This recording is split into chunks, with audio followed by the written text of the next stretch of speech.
prophet of the Lord. Gotta teach us people, exposing all the lies with the truth. Now they can see the evil, we the lost children of the Lord. Y'all should holler, chopping heads off with my sword.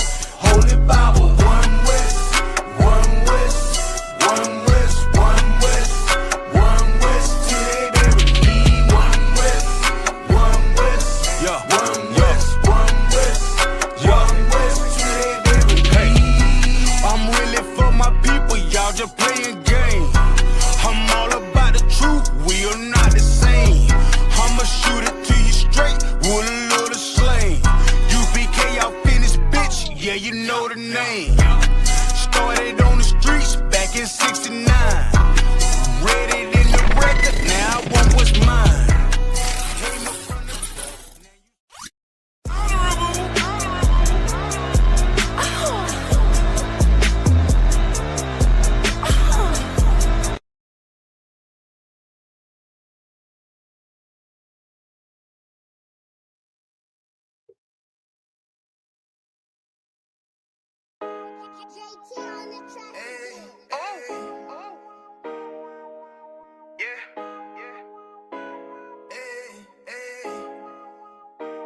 Fuck wrong with you, boy?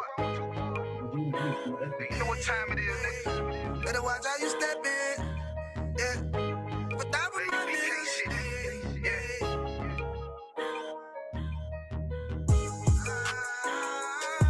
I'm in yo. Got my nigga Ramon with me. But that was my niggas, it'll be an honor. You know what I'm saying? Under commanding General YAHANNA.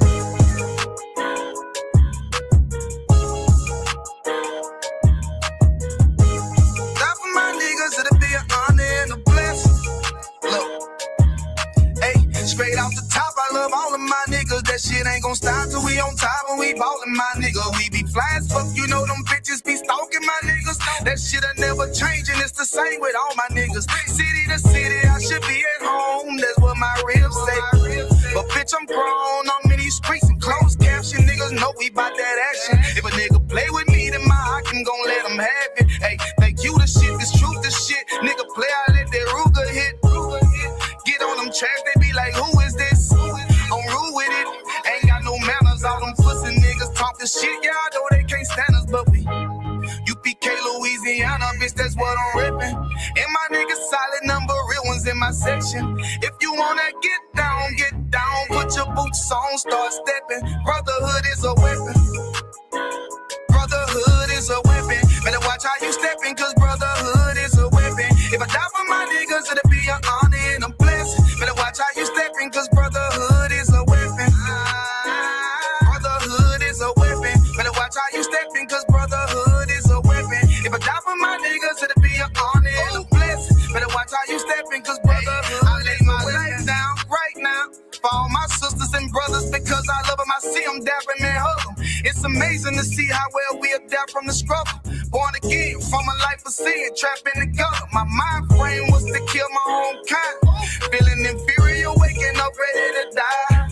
Run with them killers, so it's just a matter of time. For I take your life or let you take mine. That's when I realized the slaves killing slaves while the white man live to get old. We in them graves, shit got me feeling played. I opened the Bible, went through them records, found out we was royalty, a nation to be respected. But in this world we rejected, we hated for our complex. Still fighting to get accepted. We hear the truth and reject it, but love is getting corrected. And all my niggas correct me. The commandments, the foundation we erected. Brotherhood is a weapon. Brotherhood is a weapon. Better watch how you stepping, cause brotherhood is a weapon. If I die for my niggas, it'll be an honor and a blessing. Better watch how you stepping, cause brotherhood is a weapon. Brotherhood is a weapon. Better watch how you stepping, cause brotherhood is a weapon. If I die for my niggas, it'll be an honor and a blessing. Better watch how you stepping, cause brotherhood is a weapon.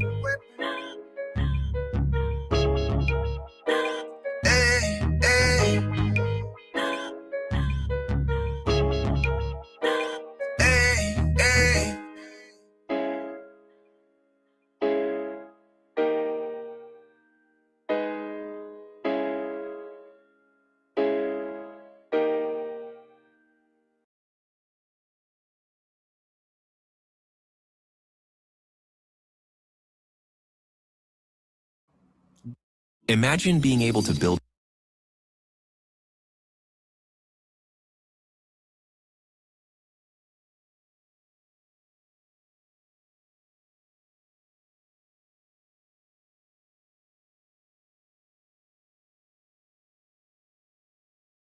Like, nigga, this a blow. Hey, yo, Madara. Here go a class for you, my nigga. 140 for the rebel. The world turned its back on me. I'm a crippling. We got soldiers, he got soldiers, but I got different ones. Ain't no way out, I tell you once. Don't pray for nothing, sin and curse. We can't forgive what's forbidden. Remain in them trenches.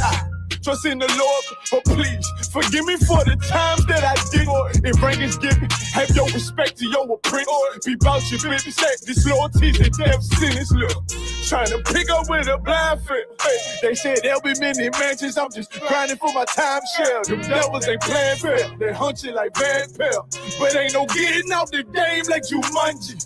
You take that oath, it's a Dundee. They try to deal death to a priest. You won't make it out in one piece. So you can stand. Just make sure you got the heart. Say your name 3 times, and it's death do us part. Look.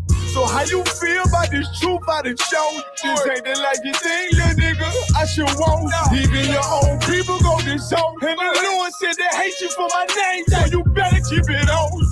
Ain't no more guessing, ain't no more questions. Make sure my election till I'm tucked away like George Jetson. Murder for capital, now it's murder at the Capitol. The world in amazement, we like fuck 'em, raise it, raise it. I pity those watching life as it go by. Been giving mercy in this life, I don't know why. In pub smoke, never try to. The dead at home, my brother be the dead, it's sold out on. In the photo, salute my nigga, salute my nigga. They like, how you stay focused? I told them I'm motivated cause of you, my nigga. Brotherhoods and weapons, still got weapons on the scene. And I never do my niggas like Bishop did Raheem. Never mind in all beliefs, they under anesthesia. Shorty say she need me, say she wanna let that love go. Told I let that love grow. But if I bring you to my bed, that's a blood. So, how you feel about this truth I done shown? This ain't the life you think, little nigga. I should want. Even your own people go this zone. And the Lord said they hate you for my name, so you better keep it on. Yeah.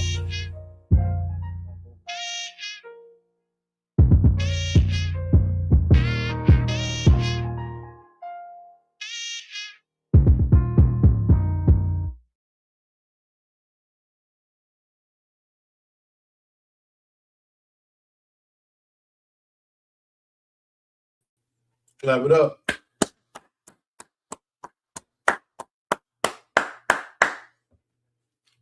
Shalom, shalom, Yasha'Allah. Yahweh Hashem, Yahweh Shabbarakatah. Thumb to the brothers. Yahweh Shamar, Alathan by Hashem, Yahweh Shai to the sisters. We are the ISUPK under command and General YAHANNA. And since 1969, we've been teaching that Blacks, Hispanics, and Native Indians are the true Israelites according to the Bible, you understand? We are not affiliated with any other fake Israelite group, you understand? And tonight is the Tuesday night brotherhood class. And tonight's topic is the Oath of Brotherhood. All right? So we're going to go into a few precepts, on the essence of brotherhood. All right? And we're gonna first start off in the book of 1 Corinthians, chapter 1 and verse 10. Give me a second. Let's get that. Let's get the mic ready.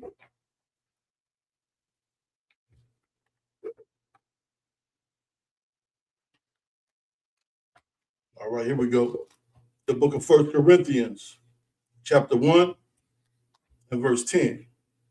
Now I beseech you, brethren, by the name of our Lord, Yahweh Mashiach. All right? In the Hebrew, that's in the Hebrew. All right? In the Greek, it's Jesus Christ. In the Hebrew, it's Yahweh Mashiach. All right? Mashiach means the anointed. All right? And I'm going to read it again. 1 Corinthians chapter 1 and verse 10. Now I beseech you, brethren. The word beseech, if you look up the definition, it means to seriously ask or request something. Okay, so these are the epistles, these are the letters of Paul. Okay, and he's writing to the Israelites in Corinth. All right, and he's seriously requesting a thing. He's seriously requesting something. All right, so it says, I beseech thee, brethren, in the name of our Lord, Yahushua Mashiach, that you all speak the same thing. All right, I want to stop right there, right? Because when you come into this truth, when you come into the ISUPK, all right, you're going to be taught the same doctrine. You're going to be taught the same teachings, okay? The brothers in headquarters in New York, they're not teaching nothing different than the brothers in Hollywood and California. The brothers in Chicago, they're not teaching nothing different than the brothers in Atlanta, the brothers in Florida, the brothers in New Orleans. We all are teaching the same thing, you understand, which has been passed down to us by Commanding General YAHANNA since 1969, you understand? So it says, I beseech you, brethren, by the name of our Lord, Yahushua Mashiach, that you all speak the same thing, and that there be no divisions among you, but that ye be perfectly joined together in the same mind and in the same judgment. So, you come to this truth in the ISUPK, we one mind. You know what I'm saying? We a body, and a body has many members and many functions, but we operate as a unit. You understand? We all have the same mind. When the orders come down, ain't no going back and forth. Ain't no getting off to yourself saying, well, I think it should be da da da, or this and that. No. When the orders come down, con out of one con. All right, that's that, and that's going to be one of the first things that you learn when you come to this truth. As I was taught myself, always follow orders. You understand? So and you be one mind. All right, not double-minded. You understand? Blown with blown to and fro. With every none of that. One mind in this thing. One truth. One body. We operating as a unit. You understand? All right. So let's go to we're gonna go to the book of Ecclesiastes, chapter 2 and verse 1. Okay, because when you come into this truth, man, you I like if I could. Come, sir. Hey, so like if I could jump in there real quick. I'm still on the road trying to make it to the crib. Hey, go ahead, please. That's a heavy thing what you're saying, because a lot of these fake Israelite groups, and that's why we call you fake Israelite group, because you're not in this one body. You are a different body. You're not a part of this body. You know what I'm saying? A lot of you fake Israelite groups out there, y'all think because y'all all put on the same color purple gay shirt and put fringes on the bottom of it, you know what I'm saying, that y'all all together. When y'all don't even all say the same doctrine. You get cut by everybody all the time. All the time. Because you don't know how to be a brother, and you don't know how to stick together. You know what I'm saying? We just sit and witness, in the last few months of what happened to fake Israelite groups like Sakari and Sega Genesis. You know what I'm saying? We see those fake Israelite groups get demolished. And when you look around and when all the smoke clear, you're gonna see ISUPK still standing tall. You know why? Because we one body and we got this brotherhood. That's why we teach these classes every Tuesday. So lot, y'all. That's right. You telling the truth, because we are the only Israelites that the Most High is standing with. You understand? And we gonna when we get done, there's not gonna be any other fake Israelite groups left, unless the Most High and Yahushua come back first. You understand? So we're gonna pick up at the book of Ecclesiasticus, chapter 2 and verse 1. All right, because when you come into the truth, no sweat, Con. All right, okay. Pull that for me, young warrior. Ecclesiasticus chapter 2 and verse 1, because when you come into the ISUPK, be ready to work. You know what I'm saying? Be ready to make sacrifices. You understand? I know you was taught by the Christian church that when you give your life to the Lord, that everything is going to be dandy, and and that your life is going to be sweet like a bed of roses. No, that's not reality. I'm telling you straight up. You come into be ready to work, be ready to make sacrifices, be ready to put the needs of your brother before your own. You understand? And don't, if you was a selfish bastard, you're not gonna make it. You're not gonna you're gonna have to put all that to the side. You understand? And consider other people first. Consider your brothers first. Consider this nation first. You understand? Because that's what we're here for, the rebuilding of our nation. All right? Everything has been stripped and stolen away from us. All right? We ain't got time for us. There's no time to be selfish. You understand? So you're gonna, when you come into this truth, be ready to put your brick in. Be ready to work. Read that, warrior. Baba Kashab. The book of Ecclesiastes, chapter 2, verse 1. I said in my heart. Salakia, warrior. Maybe that was my fault, but maybe I didn't pronounce it correctly. Ecclesiasticus, chapter 2 and verse 1. Okay. Because that's what we do. We work. Even the sisters is working. They ain't just sitting at the crib with their feet up. No. They making garments. You know what I'm saying? They feeding the men of the Lord. You understand? They helping, supporting their husbands.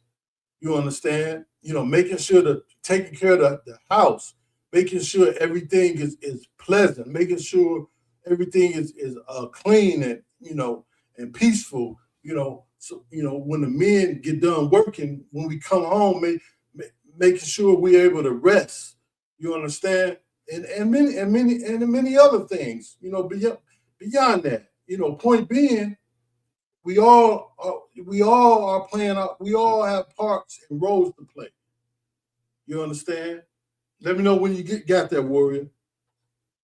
Salaki, I only see Ecclesiastes. You sure it's not the same thing? Look under the book of Sirach or Ecclesiastes. I can read it. No sweat, warrior. I can read. Just get Deuteronomy chapter 4 and verse 5 and hold that for me. Okay, while I read this, Ecclesiastes no sweat. Ecclesiastes chapter 2 and verse 1. My son, if thou come to serve the Lord, prepare thy soul for temptation. So it's the text is reading what I was just saying. Prepare yourself for adversity. Prepare yourself for war. Prepare yourself for battle. You understand? This is not anything for the selfish. You understand? Verse 2. Set thy heart aright. You know what I'm saying? Set your heart right.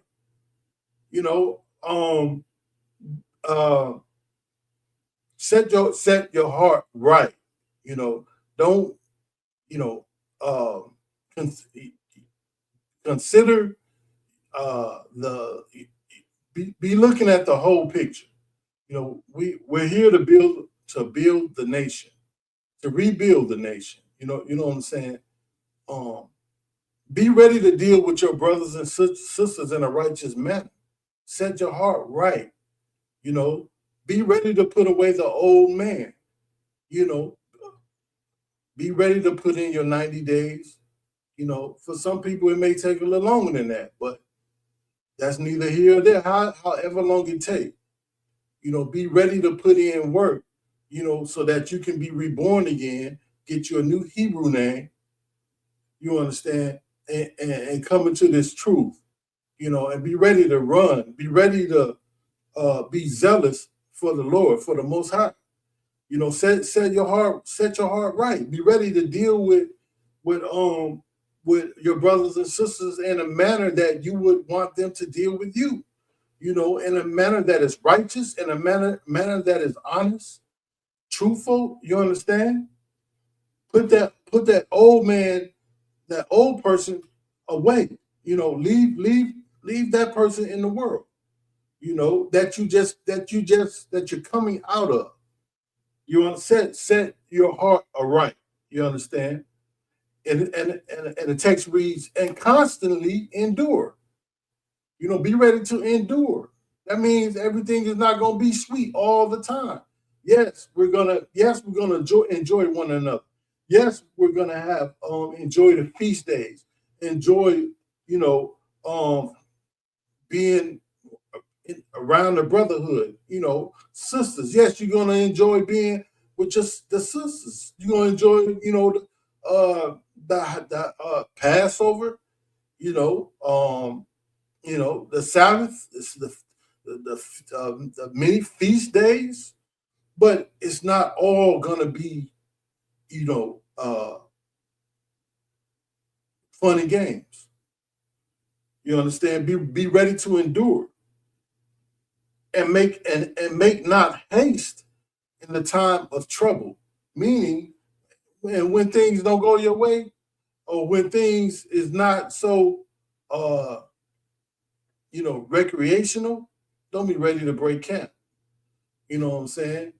Because that's when we see what you really made of. You know, you know everything. You know, everything is cool when things is going your way. You know, when folks and people are agreeing with you. But the minute you get an order that you don't like or that you don't agree with, you know, you're ready to break camp. You know, you're fickle. You know, you're fickle. Be ready. The scripture says, be ready to endure. You understand? Follow orders. You understand? Learn to give your brothers and sisters the benefit of the doubt for peace sake. You understand? All right, let's get there, warrior. The book of Deuteronomy, chapter 4, and verse 5. One Khan, the book of Deuteronomy, chapter 4, verse 5. Behold, I have taught you statutes and judgments. Hold that. So this is our forefather Moses, right? He's saying that he's taught our ancestors at this time. They are in the wilderness. You understand? They've just came up out of Egypt. You know what I'm saying? And they used to live in a certain kind of way. They used to live in the manner of the Egyptians. You know, they've been there for over 400 years, and they're coming up out of Egypt. Okay, and the Lord has given the law, statutes, and commandments to Moses, and He has commanded Moses to teach these law, statutes, and commandments to the people, to the Israelites. All right. Read on. Even as the Lord my God commanded me. Okay, so Moses is saying, I'm teaching you these law, statutes, and commandments, even as the Most High has commanded me to do so. Read. That ye should do so in the land whither ye go to possess it. That ye should do what? Should do so in the land whither ye go to possess it. Okay, so one of the heavy things that about this precept that goes over a lot of people's head. You notice the Most High didn't wait till the people got into the land before he gave them the law, statutes, and commandments.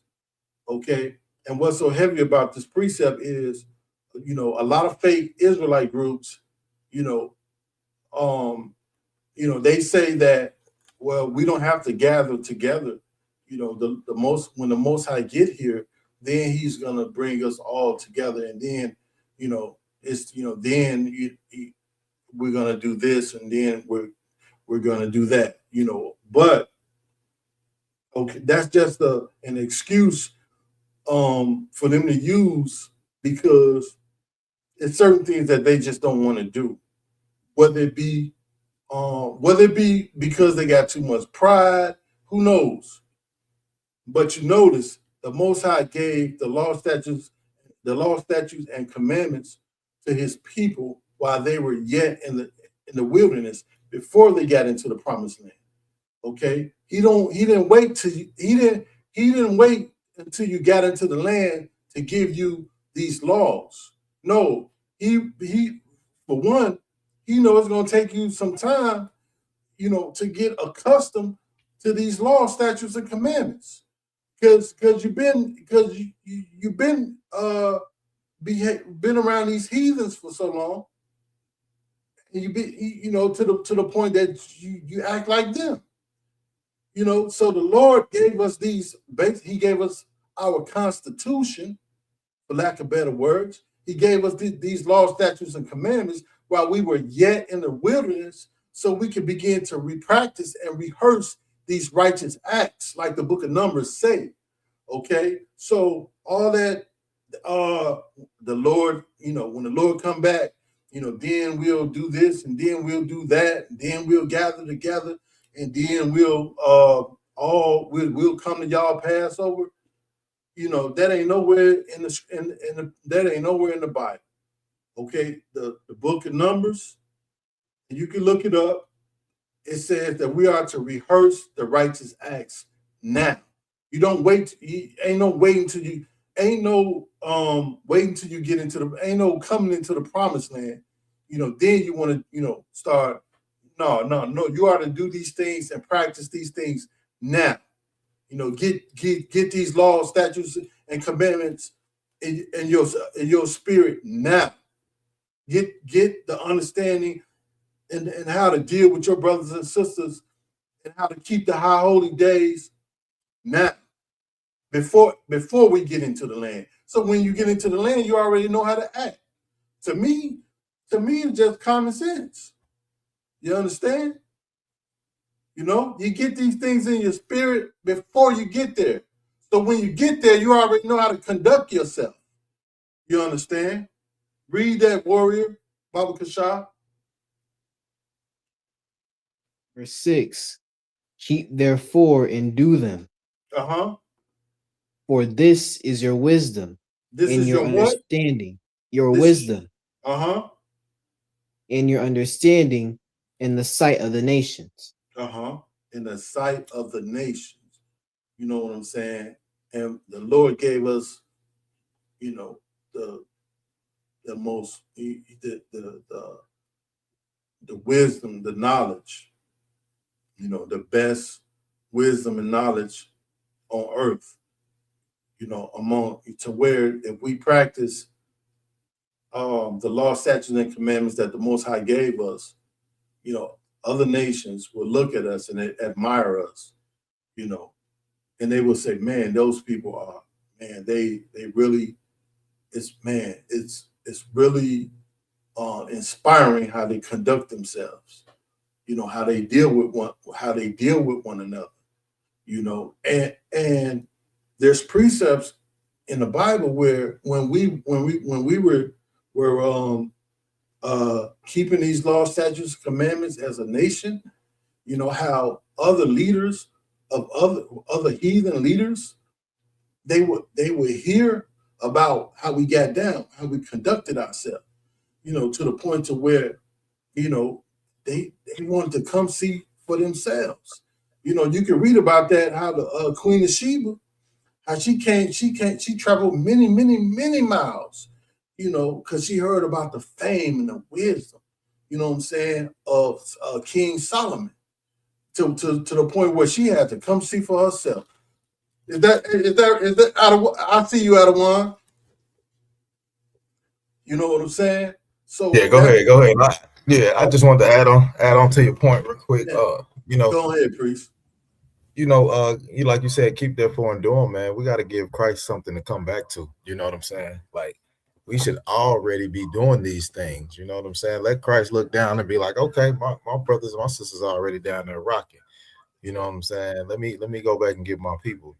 You know what I'm saying? And on top of that, like you said, this is our wisdom, and these other nations will look at us like we're great and we're amazing. Like that's how much we have been dumbed down in this captivity in America, because they don't look at us like that. They look at us for twerking, hip hop music, basketball, football, rap music, drug dealing, like all the things that go against, you know what I'm saying, our power, our the Most High Christ. You know what I'm saying? So that's why we have to follow these scriptures, man, and let this truth and these commandments be our wisdom, man. So we can turn this thing around, man. We greater than these people, man. We know it. You know what I'm saying? All we gotta do is follow this book. We ain't gotta recreate nothing that's already written for us. All we gotta do is follow it. You know what I'm saying? It's a lot. Man, you telling the truth, Adawan. You telling the truth. We got to start, keeping these law, statutes, and commandments, to get back to where we once were, because when the nations, the way the nations as today they look upon us, in a disgraceful manner. They look upon our sisters in a disgraceful manner. So we have to trust in the Most High and start keeping these laws, statutes, and commandments. And this is the only way to break these curses. You understand? So, if you could, young warrior, if you could pull the book of Deuteronomy, chapter 22, and verse 4.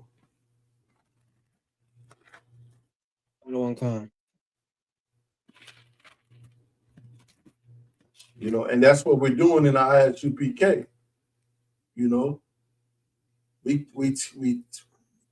We keeping the customs, we keeping the law, statutes, and commandments. You're learning your culture, your culture. You're not gonna learn your culture nowhere else. Your real culture. If you're a Black, Hispanic, or Native Indian, you're not gonna learn. The only place that you're gonna learn your true culture is in the ISUPK. Not what the white man has given you, not what you see on TV. Your true culture, the way we got down, the things that we ate, the food that we ate, certain things that we did not, the certain foods that we did not eat, the high holy days that we celebrated, we're not our forefathers never celebrated Thanksgiving. They never celebrated Easter. They never celebrated Christmas. Right. It's like, if I could, like what you bring out is heavy, and that's why Christianity is so detrimental to our people, because they don't teach you your culture. You know what I'm saying? They don't open up their Bible, and they don't let the people know, like, this is the things that we follow. The Bible is just our history book.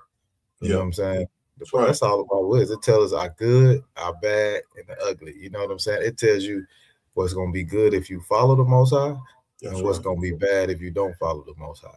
You know what I'm saying? So that's why, those Christian pastors, they're not telling you that there's a law to keep. They're telling you that the law is done away with. They're telling you they got Christmas trees. They doing Halloween in the churches. You know what I'm saying? They got homosexuals running the church now. You know what I'm saying? And you know in your heart, you know deep down in your spirit, you know what I'm saying, that that's not right. And you look at you while you sitting in that church and you got whatever Bible you got open, the new version or the whatever, I don't know the versions out there because we only use the KJV, but you know that Bible don't say what that pastor's up there saying.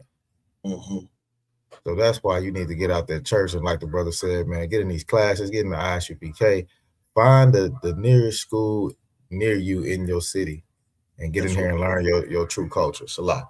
That's right. We're not hard to find. You know what I'm saying? We're not hard to find. You know, Google the nearest ISUPK, whatever state that you live in. You know, it's gonna come up. You know, call that number. You know, and ask to speak with the camp leader of that state or of that city. Salakia. Okay. Yeah, so like if I could, we got a comment. Let me read these comments real quick. If you want to address them, you can. If not, then we'll keep it moving. We got a Sean 8049. He said, "Can I apologize for being a white man?" Hey, Sean 8049, put in the chat what do you think you can do to apologize as a white man? And if it makes sense, I'll let you come up and apologize. But if not, you're just gonna stay in the back. So lock it. Go ahead, up. Come, sir. Damaya Allah, let me know when you get the book of Deuteronomy, chapter 22 and verse 4. All right, I got it, Salaki. Okay, read that, Baba Kashab. It's the book of Deuteronomy, chapter 22, verse 4. Thou shalt not see thy brother's ass or his ox fall down by the way. And hide thyself from them. Okay, so this precept is about property. You know, it's talking about the livestock of your brothers. You know, back in the day, you know, your livestock was money. You know, some brothers and sisters, they had, some families back in the day, our people, they had many livestock. Some brothers and sisters didn't. You know, the loss of one or two could set them back, you know, a whole lot, you know, to where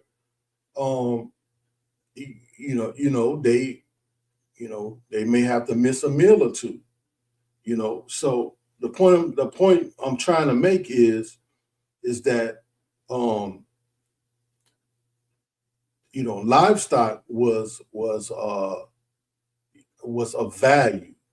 You understand? So the precept is saying, if you see your brother, you know, one of his livestock, you know, like fall into a ditch, don't act like you don't see it.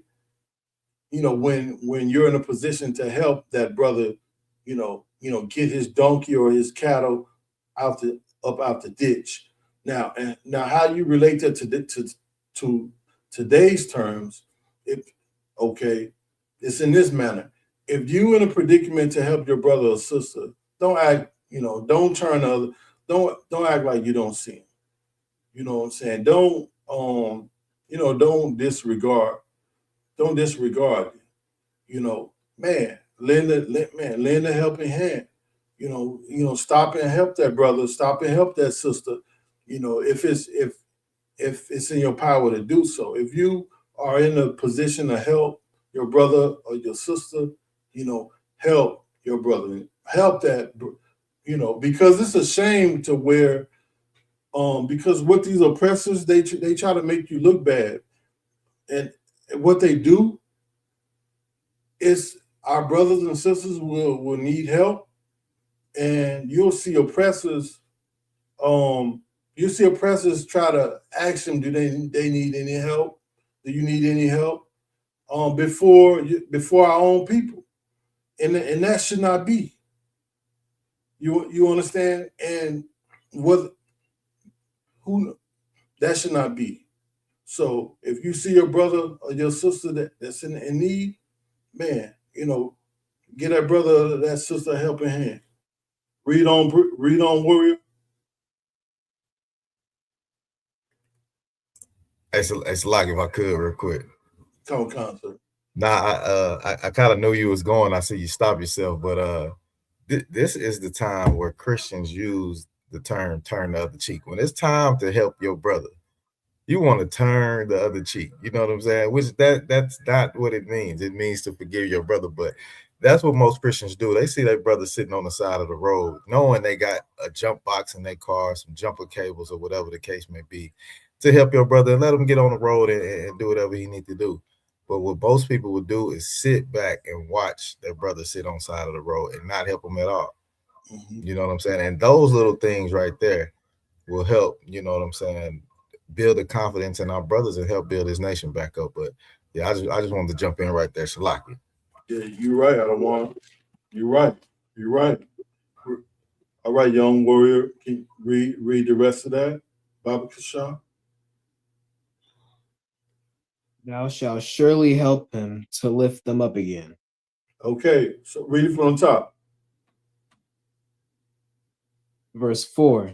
Thou shalt not see thy brother's ass or his ox fall down by the way, Okay.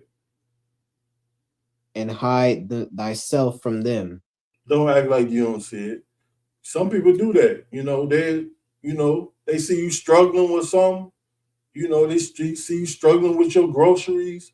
And our people's, we sometimes we don't want to inconvenience nobody.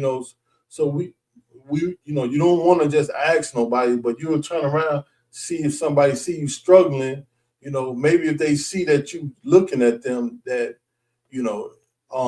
maybe they can get your attention, and hoping that you will come over and give them a helping hand. So it says, read on. Thou shalt surely help him to lift them up again. Thou shalt surely what?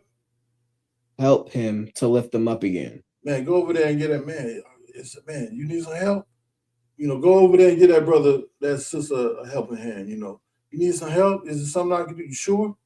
You should let them say no. At least let them say no. Then you done did your part. You offered your help. If they, man, I'm cool. I got it. Thank you. I appreciate it. I got it now though. So but go over there, man. But try to help if it's in your power.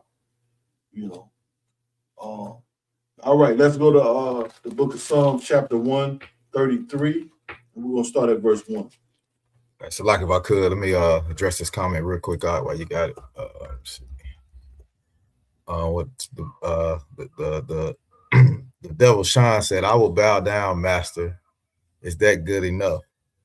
Hey, we get boot kisses from white people all the time, and we already see y'all as slaves. So bowing down to us it's never good enough. You can never, it's nothing that you can do to ever replace what your ancestors did to my ancestors.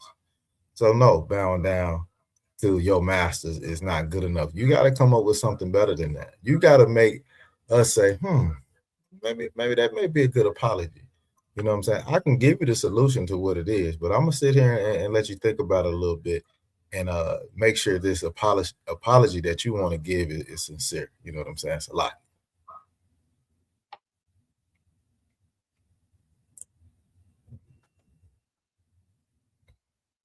Right. Book of Psalms, chapter 133. Let me know when you got it, warrior. Can you see that scripture again? Psalms 133. 133 verse 1. Con out. This is the book of Psalms, chapter 133, verse 1.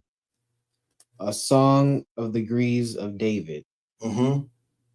Behold, how good and how pleasant is it for brethren to dwell together in unity. For brother to what? To dwell together in unity. The scriptures say it is a good thing for brothers to dwell together in unity. You understand? The white man has put drugs in our community, guns in the alleys, switches, made them available. You understand? Propaganda in the media to turn us against one another. to where there's no unity, because he know that the minute that we unify, it's a wrap for them. It's a wrap for them. You understand? And he's also, his propaganda is so wicked and devious, and to where the other tribes, like our Mexican brothers, you know what I'm saying? He's got it to where, it has been difficult to unify with them, because of the propaganda. Our Jamaican brothers, all the tribes, but we gotta come together. We gotta, we can't believe the propaganda. We can't believe the lies. You understand? We gotta come back to the scripture, the Bible, where we know that we're all brothers, and we descend from our forefather, our father Jacob. And Jacob had 12 tribes. 12 sons. And from those 12 sons are the 12 tribes of Israel, and we are all related. And so we have to come together, keep these laws, statutes, and commandments, and so we can get up out of this captivity. You understand? And our king can come back. You understand? It's a beautiful thing for brothers to dwell together, to operate, with one mind and unity, to where you ain't got to worry about, backbiting, nobody stabbing you in your back, nobody trying to rob you, and get the, and deceive you. You understand? That's, so that's in the ISUPK, that's how we roll, that's how we get down. We love one another. We keep these laws, statutes, and commandments. You come to the Passover. There's no grief. There's no. It's all unity. You understand? So the scripture says that's a beautiful thing. And when you operate that way, behave yourself in a manner like that, it's pleasing to the Most High. You understand? And it burns the oppressor. And that's what he hates. So like, Go ahead, warrior. Go ahead, priest. That's a heavy thing that you say that, because what our oppressor, the white man, got to understand that the gig is up. That's what I'm right. saying? We know who we are now. You know what I'm saying? You've named us everything in the book, and we have accepted what you said. You know what I'm saying? But, thank God for the ISUPK and Commander YAHANNA for holding on to this thing, because we know we're Israelites now. We know we're the tribe of Judah. We know we're the tribe of Benjamin and Levi. You know what I'm saying? And Issachar. We know these things now. So you can't tell us who we are. You can't tell us that we're African American. You know what I'm saying? You can't tell us that we're just black. And when you try to divide the nations for us, when we already know the Most High done divided the nation a long time ago, when this thing first started, he already divided the nation. So who are you to think you're going to come along and divide us up as a people? You know what I'm saying? But like I said, the gig is up. You can call yourself Irish and British and all that, but we know that you are from the tribe of Esau. You know what I'm saying? That's right. That's right. We've done the research. The gig is up. We've done the research. We've opened up the books. We know that the white man is the devil. You understand? Right. Read that, warrior verse. Started from the top again. Verse 1, a song of the degrees of David. Behold, how good and how pleasant is it for brethren to dwell together in unity. Mm-hmm. Verse 2, it is like the precious ointment upon the head that ran down upon the beard. It's like the what? The precious ointment upon the head. It is like the precious ointment. Even so, our forefather. This is It is like the precious ointment upon the head that ran down upon the beard, even Aaron's beard. Aaron was Moses' brother. He was a high priest, you know, and back then they were getting, you know, even as we do today in the ISUPK, we get anointed, the priests, the brothers, we get anointed with oil. You know what I'm saying? And it run down, it run down your head, down on your beard.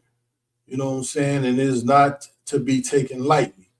You know, you get that oil poured upon your head, you know, and you take that oath, you know, to do the work of the Lord, you know, to be loyal to this truth, to uphold, you know, your oath, to support your brothers, to fight and go to war for your brothers. You know, that's what you do to the death. You understand? So you can get that crown, so you get that reward when the Most High send Yahawashi back, when the Most High return. You know what I'm saying? It's not to be taken lightly. You know, so don't just, you know, so you make sure that you up for this this task, you know, before you know, and you could come into the truth. You don't, you know, if you just want to be, you know, a citizen or whatever, you don't want to be a governor, you don't want to be a ruler, you know, when the Most High return, I mean, different strokes for different folks, you know. But the main thing is that you're coming back to your heritage, your identity. You know, as an Israelite, you're keeping the law, statutes, and commandments. You know, so yeah, so it is like the precious ointment upon the head that ran down upon the beard, even Aaron's beard. All right. So let's go to the book of Ecclesiastes, chapter 4 and verse 9.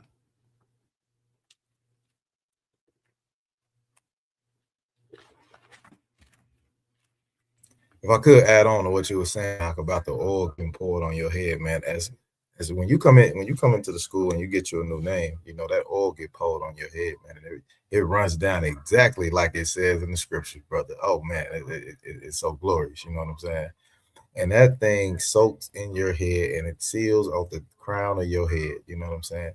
You have now made an oath with the Most High, you know what I'm saying? Yeah. To whatever office you take, whatever name that you receive, you supposed to live up to that, because ain't no taking that oil back. That's right. Once you make that oil, you can't suck that oil out of your head. I don't care what you try to do to get it out. You know what I'm saying? So when you take that oath, man, that is forever. You know what I'm saying? And if you turn your back, you know what I'm saying, from this truth from the Most High, man, just imagine what the Lord will do to you. You know what I'm saying? You can't renege on the Most High. Ain't no take backs. Ain't no take backs on the Most High. Ain't no, I changed my mind. Nah, I ain't. When you're dealing with the Most High, man, you better be for sure of what you want to do and hold up to whatever name you receive, to whatever office you receive. You know what I'm saying? And you got to hold it down. You know what I'm saying? Salah. Man, that was well said. You telling the truth, YAHANNA, and the water for helping me with that. Water, No, you telling the truth, you know, because you don't want to, you don't want to sign up for something, you know, and then don't fulfill that thing. You know, it'd be one thing if you were dealing with a person, with man, you know, and even when you're dealing with man, you know, you leave a stain on your reputation when you sign up for something and don't fulfill it. So it's even worse. It's even worse when you make an oath to the Most High, to the Lord. You know, man, you playing. That's a dangerous game. You don't want to play with. You know. So so let's go to Ecclesiastes chapter 4 and verse 9. This is the book of Ecclesiastes, chapter 4, verse 9. Uh-huh. Two are better than one. Two are better than what? Two are better than one. The scriptures say two are better than one. You know, and this is the Tuesday night brotherhood where, you know, we are, the Most High says we are to gather ourselves together, you know, rebuild this nation. You can get more accomplished, you know, with two than you can by yourself. You know, two are better than one. You understand? You can get more things done. You know, read on. Because they have a good reward for their labor. Because what? Because they have a good reward for their labor. Because they have a greater reward for the work they put in. You understand it? You can achieve more, you know, with the work of a multitude than just one. You know, woe to the person, woe to the individual life. You know, if you fall, you ain't even got nobody to help you get up. You know what I'm saying? If you get in a fight, you ain't even got nobody to help you watch your back. You know, but if you with a multitude with your brothers, you know, then you're operating as a unit. You know, you got brotherhood, brothers to help you. You got brothers to encourage you. You know, if you fall off, you got brothers to even put you back on, help you get back on your feet. So like if I could, it's crazy. I'm, you know, just sitting here listening to you and you rocking out, and you know, like you said, woe to the individualite, man. You individualites out there, man. Y'all think y'all know it all, man. You think you got it all solved and all your problems. You know what the real reason why, you know, these individualites don't want to come into the ISUPK, because you're gonna find out that you're wrong. You're gonna find out that whatever your hooter and your shooter ain't the right thing to say.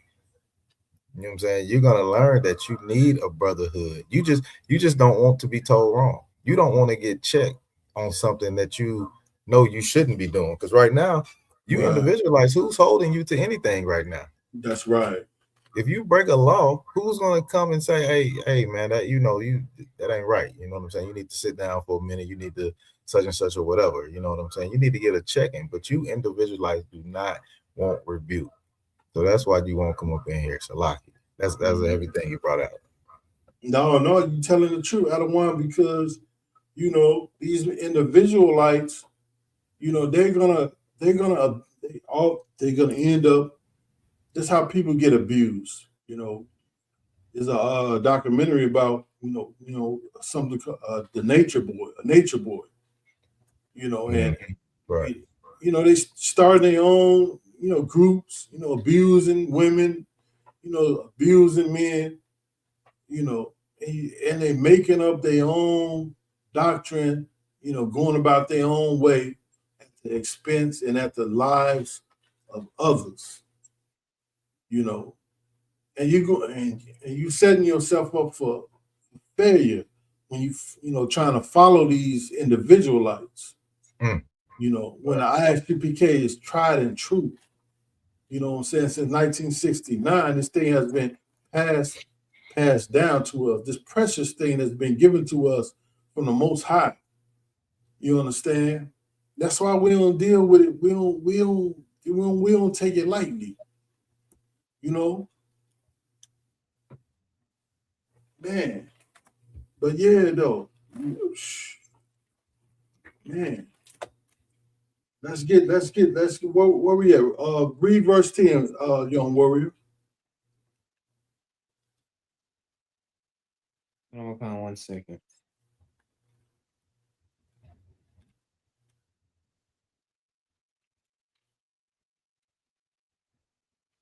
Verse 10. For if they fall, the one will lift up his fellow. Okay, so you know what I'm saying. Back to two is better than one. Back to brotherhood. Back to it's a beautiful thing for brothers to dwell together in unity. You know what I'm saying? If you got brotherhood, you know, if it's more, you got more than one. You got brothers to help you. You know, if you fall into a crisis, you got help. You know what I'm saying? Read that again, Baba Kasha. Verse 10, for if they fall, the one will lift up his fellow. The one will do what? The one will lift up his fellow. The one will lift up his brother. You know what I'm saying? So that's what we're practicing. That's what this brotherhood is all about. You know, rebuilding the nation, trying to lift up this nation again. You know, to the glory that the glory of our forefathers. You know, to a standard that is pleasing to the Most High. You understand? Okay, let's get. You got something to say, Adawan, on that? Nah, you go ahead and rock out. You good to go. Checking out these comments, see what's going on. But yeah, you got it. Come concert. Let's go to 1 John chapter 4, verse 20. We're gonna have to pick it up a little bit. I still got a few precepts. The book of 1 John chapter 4 and verse 20. I got it selected. Okay. This is the book of 1 John, chapter 4, verse 20. If a man say, I love God, and hate his brother, he is a liar. If a man say, I love the Lord, but you hate your own brother, you know, and it's a lot of black people that despise their own people. You know what I'm saying? If you ain't got money, they treat you a certain way. They look down, they frown upon you. You know what I'm saying? They don't, man, it's in the Christian church. Before I came to the truth, you know, I've seen it. If you got a nice car and you come into the Christian church parking lot, you know, they got those little security guards or whatever. They'll flag to you like you can park in this nice. You could park in the close spot out of one.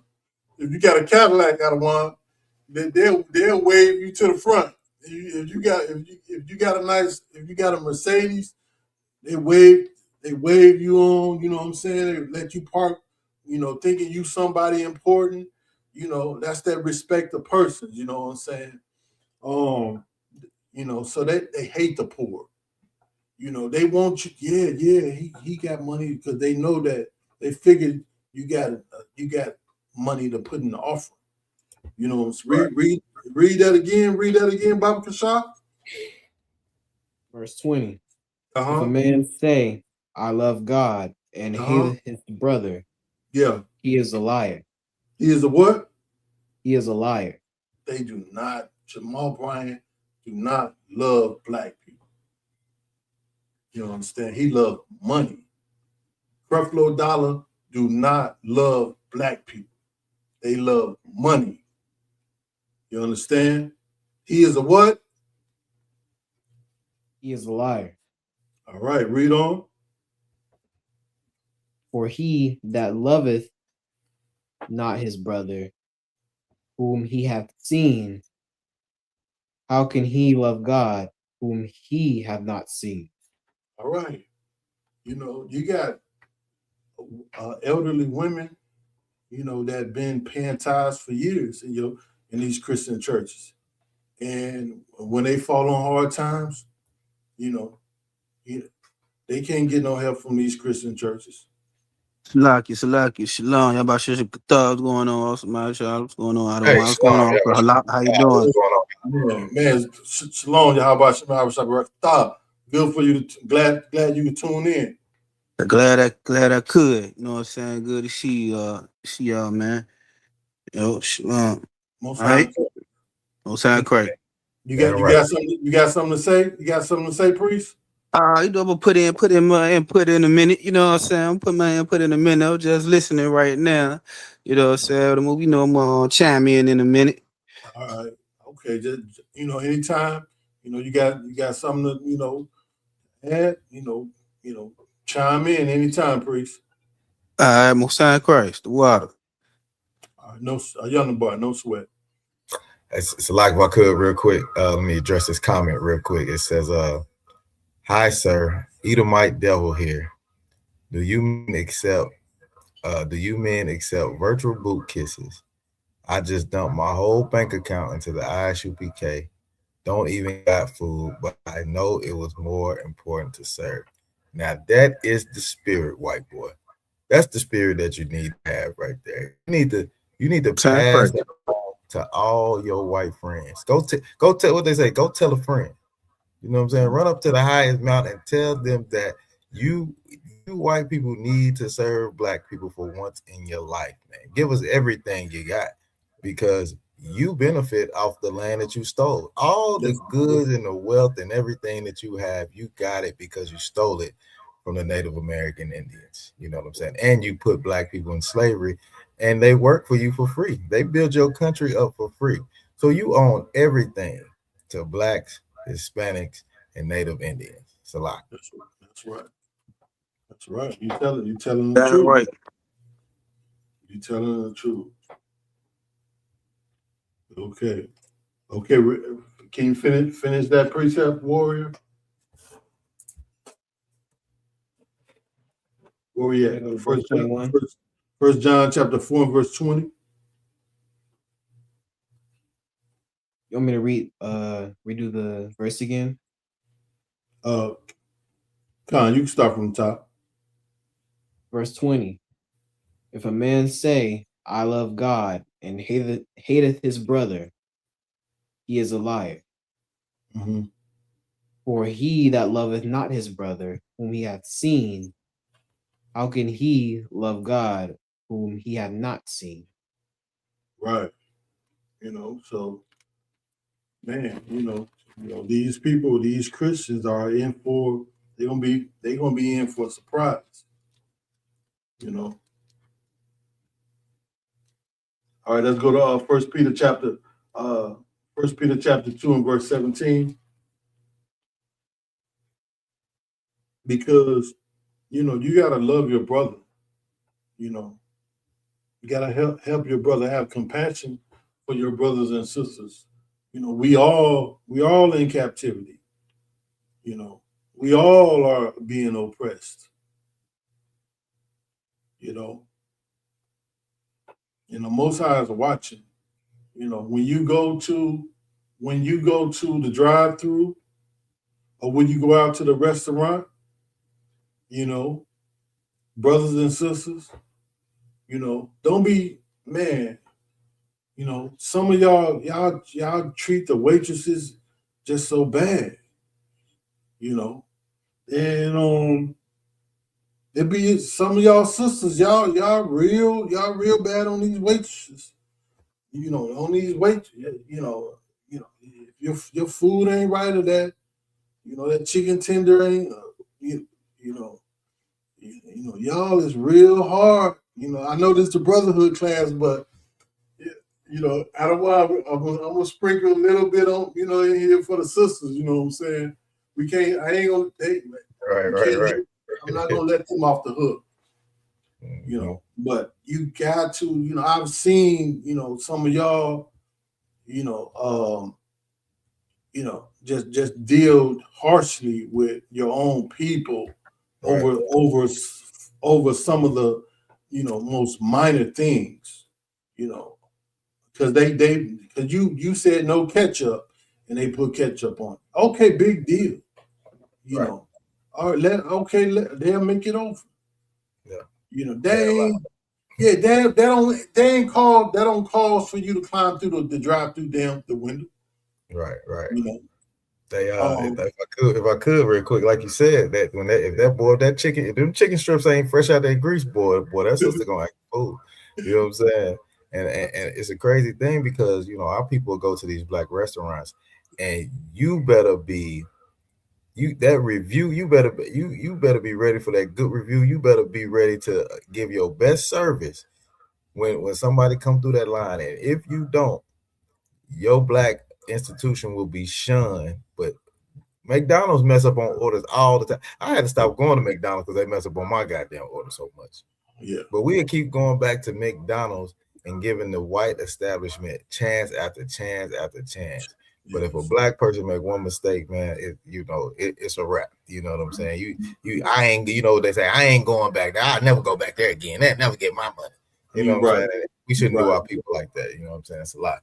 You so right. You so right. I don't want, Yeah, Salaki, I don't want Salaki also if I could. You go on ahead, priest. Yeah, rock it out. Yeah. What you saying so heavy, what I mean? I know you the precept king also a lot. I was thinking about that scripture, you know what I'm saying? They were like, how did we know that this is the people of Christ, right?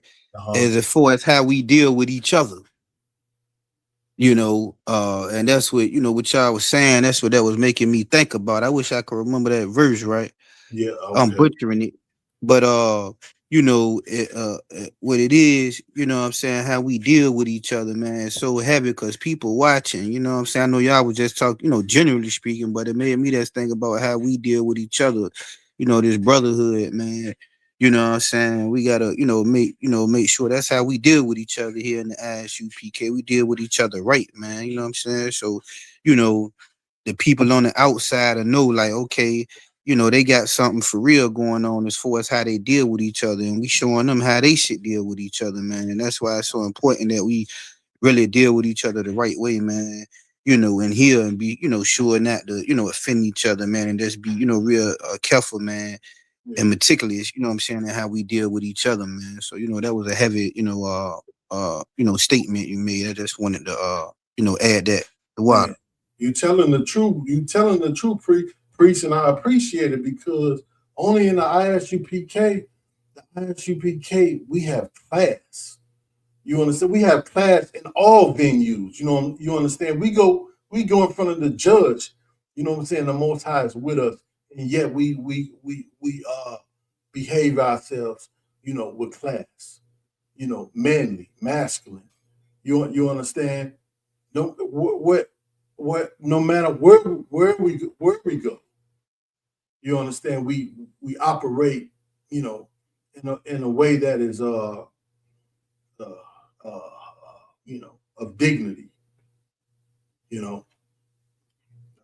I yield. I don't want. But I got that precept. That's John chapter 13 and verse 34. It says, "A new commandment I give unto you." That's how they know. That's one of the things that separates us from others, from the fake Israelites.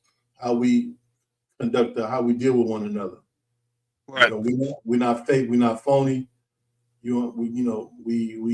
masculine. You know what I'm saying? We don't wear those, those feminine little tassels on your tank top or whatever.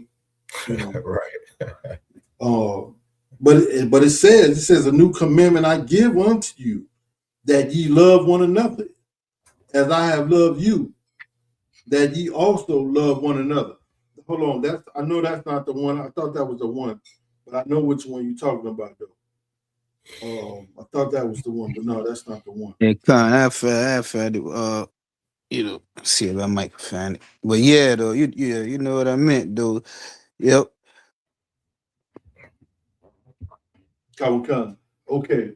Let me know when you let me know when you get it, priest. We're gonna rock on out with the rest of the show, rest of the class. Okay. Most of correct.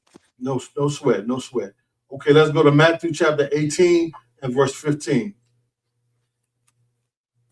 Okay, because we're gonna deal with, everything in this truth ain't lovey-dovey. Everything ain't, a bed of roses. Everything ain't cake and ice cream. But we are men in this thing, you know what I'm saying? And we are even taught how to deal with one another. It's a way that you can deal with. You ain't got to fall out. just because you have a disagreement. You understand? And everything we do is according to the law, statutes, and commandments. Okay. So let me know when you get that, warrior. Matthew chapter 18 and verse 15. It's like I got that. Okay. Okay. Read. This is the book of Matthew, chapter 18, verse 15. Uh-huh.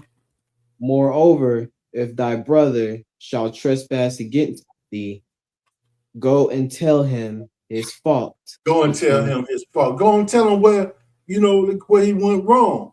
Go and tell him how you feel. Man, I feel like, man, you was a little, you was a little out of pocket the way you talked to me. You know what I'm saying? Sometimes, a lot of cases, the brother may not even been aware, that he was out of line. We all in captivity. We all in slavery. He may have been having a bad day. You know what I'm saying? He may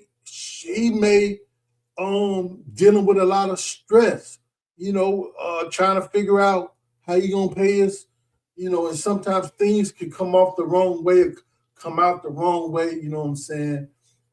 But if you don't address it, if you don't pull that brother to the side, hey man, I don't know if you know, but man, that was, man, I didn't appreciate how you know what I'm saying, that man, me and you, we don't have no problems, you know what I'm saying? But man, pull them to the scripture, say, pull that brother to the side, have a conversation with him, and tell him his fault. Tell him what read that again. Moreover, if thy brother shall trespass against thee, go and tell him his fault between thee. Go and tell him his fault. Go and tell him, inform him of the trespass. Inform the brother of the trespass. A lot of times you could work things out. You know what I'm saying? By just communicating. You know what I'm saying? And what? And if that brother will hear you, if that brother, oh, my bad, my bad, my lock it. Read what does scripture say? Moreover, if thy brother shall trespass against thee, go and tell him his fault between thee and him alone. A whole lot of people. Thee and him alone. Front him in front of everybody. Thee and him alone. Type it on social media. Thee and him alone. Thee and him alone. And read on. If he shall hear thee, thou hast gained thy brother. Man, you done gained a brother, man. You done gained, man. That's how you build relationships, man. You and that brother, you build bonds. You know what I'm saying, man? I was tripping, man. You know what I'm saying? I lost my job today, man. Oh man, I didn't even know that for real. I knew something was wrong because you don't normally, that ain't you. I knew it had to be some. Yeah, man. Yeah, man. Salakia, man. But yeah. Man, you know what I'm saying? You gotta pull that brother to the side, communicate, get to the bottom of it, man. Deal with the issue like a man. Salak, if I could. Go ahead, priest. And that's such a heavy scripture right there, because this is one thing that we have in the ISUPK, how to keep this brotherhood intact, with these scriptures that the Most High in Christ left us. In the world, man, you see a lot of brothers grow up together, and when they get older, they're not even cool no more. They don't even talk to each other no more, because one of them done offended one of them. One of them ain't say nothing. Now they got a beef that's gonna last forever. You know what I'm saying? Now you get into this big old thing. Now you're saying this about, and you're going on Facebook. You're making diss tracks about the brother. You're doing all this type of stuff, and all you could have did was just went to that brother and say, "Hey, man, you such and such happened, man, and that shit that kind of offended me, brother. Like, what was the deal? You know what I'm saying?" And 9 times out of 10, he's gonna apologize to you. He's gonna say, "Damn, my fault, bro. I ain't know you felt like that." But Right. most of you men be so emotional that That's you right. can't go to a brother and tell him what's wrong with you.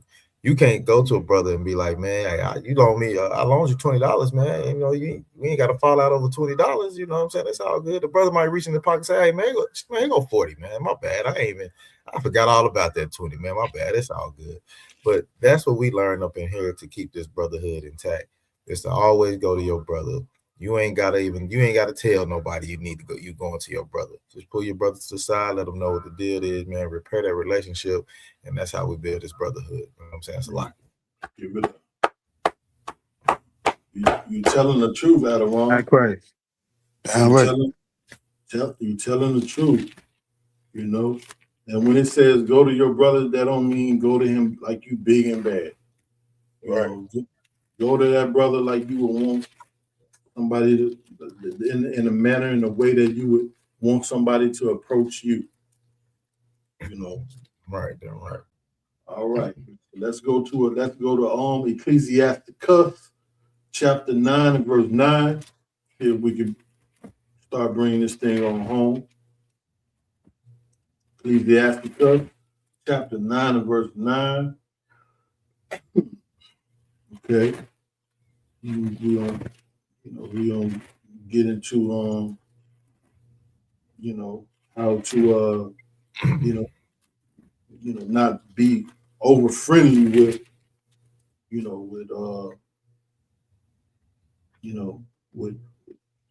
another man's spouse. Read that. I don't have Ecclesiasticus right now, so if someone else can read it for me, Baba Kasha. No sweat, warrior. I got it. The book of Ecclesiasticus, chapter 9 and verse 9. And it reads, "Sit not at all with another man's wife." Okay. So be careful, you have functions, you know what I'm saying? ISUPK, we got many functions, but you are to conduct yourself, appropriately, at all times, and so just be mindful of that. You don't want to spend too much time, in the company, but just be mindful on how you social, when you socialize, with the sisters, because these sisters belong to, they are the ribs of a man, of one of your brothers, and you don't want things to look a certain way. Sometimes things can look a certain way and it's not that. But at the same time, you still don't want to, you want to be mindful. You still don't, want to put, you don't want to put something out there that could have been avoided, So just be mindful. Just keep it short. Hey, how you doing? Most High Christ, good to see you. You know what I'm saying? Good, man, keep it moving. You know what I'm saying? So it says, the book of Ecclesiastes, chapter 9 and verse 9, "Sit not at all with another man's wife, nor sit down with her in thine arms." Okay, so I shouldn't have to break that down. It says, don't even sit down with her in thine arms, and spend not thy money with her at the wine, lest thine heart incline unto her, and so thorough thy desire that thy fall into destruction. So we got to go over these things. Now, if I could add on to that, because that scripture right there is heavy, man. It says, "Sit not with another man's wife," man. Right. If a woman come to you and she got a man and she come to you about the problem they have in their relationship, don't sit with that woman, man. Try to console her. Tell her to go on back to your husband and y'all need to work it out. That's right. Don't sit there and say, "You know what? Let's go talk about this over a few drinks." What it say in the scripture? Don't sit with her to wine. Don't get that. Don't buy no. Let me go buy your drink and ease your mind a little bit. You know what I'm saying? Next thing you know, she's in your arms, and then you will incline to her. She will want you. She'd be like, oh, you're so much more passionate than my husband. Oh, you just I should have chose you and not him. You see what I'm saying? And then you can get into this type of thing, and then it's destruction after that. Next thing you know, you're doing what you're not supposed to do, and the husband walk up in you and blow your brains out. You know what I'm saying?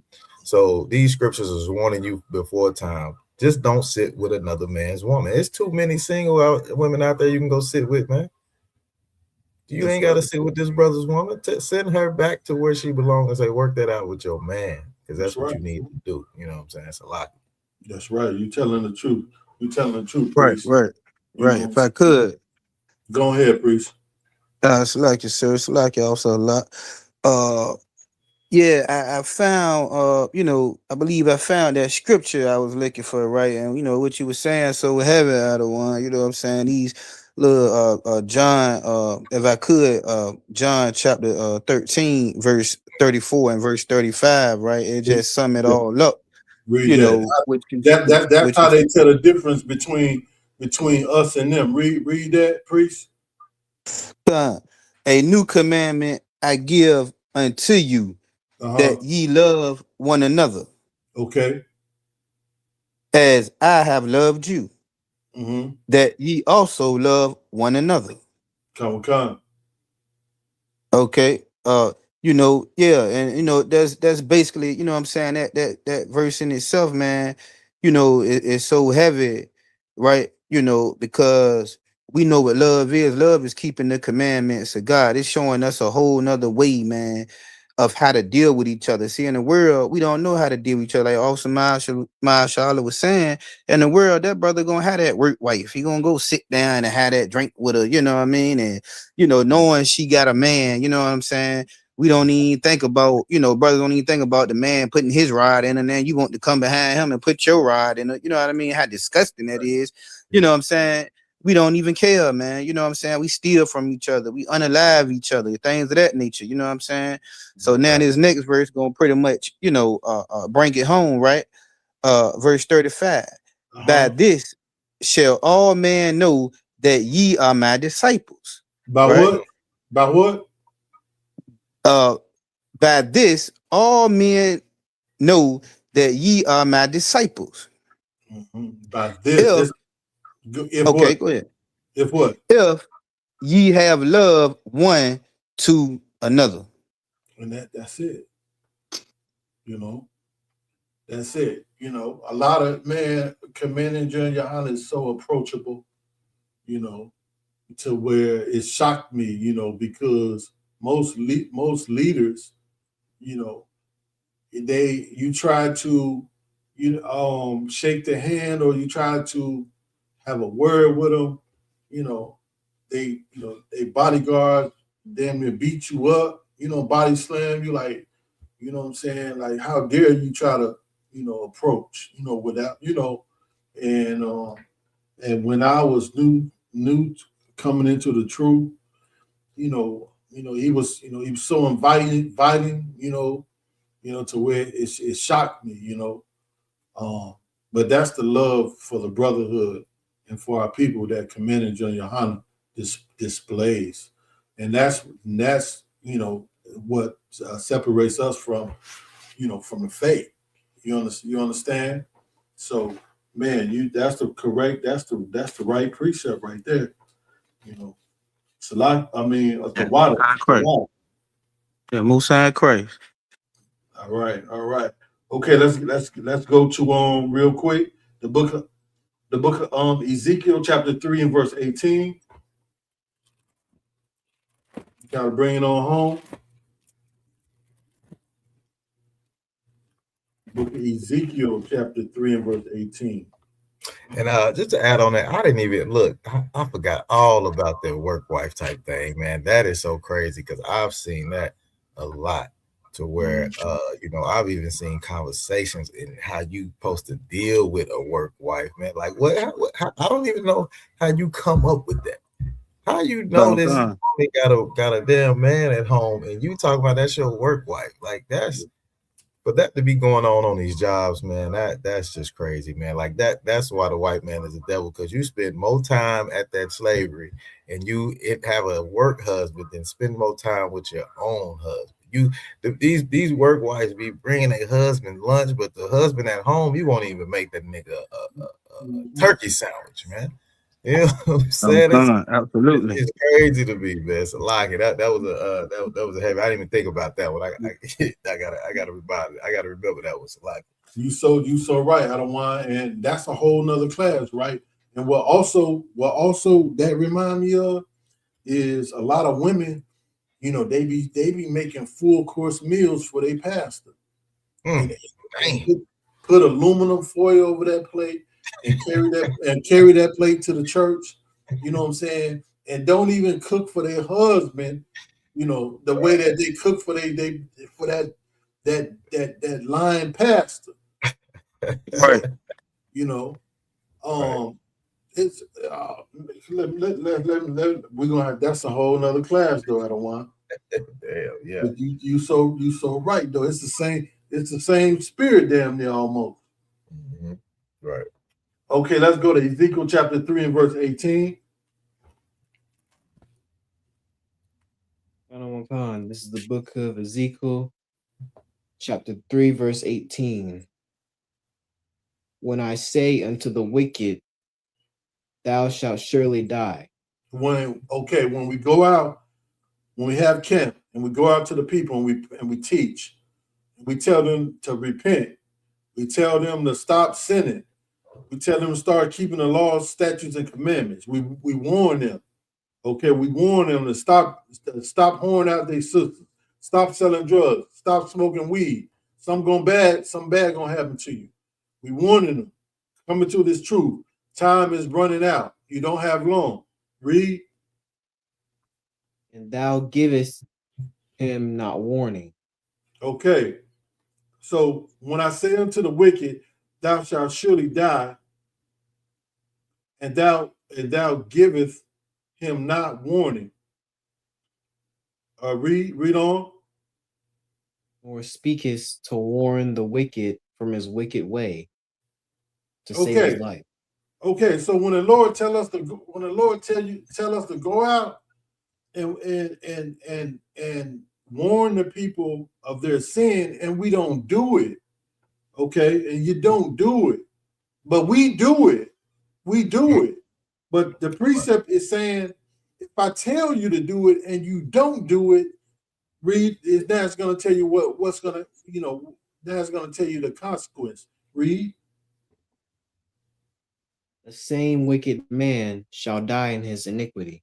Man, that because you didn't go, the Lord told you go out and warn those people, you know what I'm saying, but you didn't, man, those people end up dying in their iniquity, in they sin, as drug dealers, as whoremongers, you know, as con artists, you know what I'm saying, you know, they end up dying. But who hand is the blood on? Read that. His blood will I require at thine hand. His blood, the Most High will require who? At thine hand. The Most High is requiring the blood at the Christian pastors' hands, because they teach the people that the laws is done away with.